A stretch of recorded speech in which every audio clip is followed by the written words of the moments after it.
দেখছেন নগর টিভি।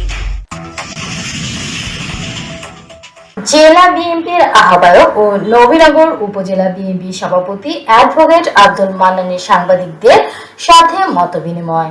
ব্রাহ্মণবাড়িয়ার নবীনগরে নবীনগর মহিলা ডিগ্রি কলেজের অডিটোরিয়ামে জেলা বিএনপির আহ্বায়ক ও উপজেলা বিএনপি সভাপতি অ্যাডভোকেট এম এ মান্নানের সাংবাদিকদের সাথে মতবিনিময় সভা করেছেন।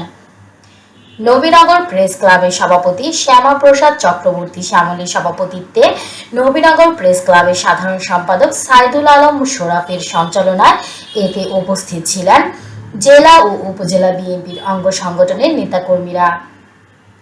সাংবাদিক হেদায়েত উল্লাহ পবিত্র কোরআন শরীফ থেকে তেলাওয়াত ও সাংবাদিক সঞ্জয় শীল শ্রী শ্রী গীতা থেকে শ্লোক পাঠের মাধ্যমে মতবিনিময় সভাটি শুরু হয়েছে।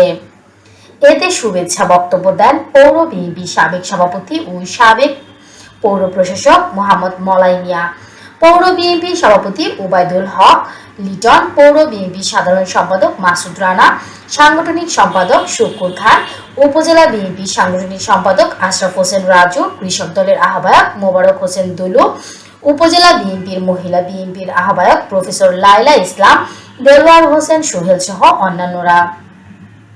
অ্যাডভোকেট এম এ মান্নান সাংবাদিকদের বিভিন্ন প্রশ্নের জবাব দেওয়া সহ জেলা ও উপজেলা বিএনপির বিভিন্ন বিষয় উল্লেখ করে দেশের জনগণের কল্যাণে কাজ করার কথা জানান।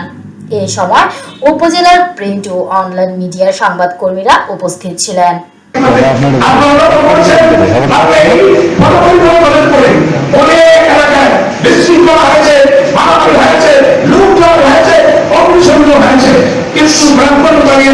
আমি সেটা করতে নেই নাই।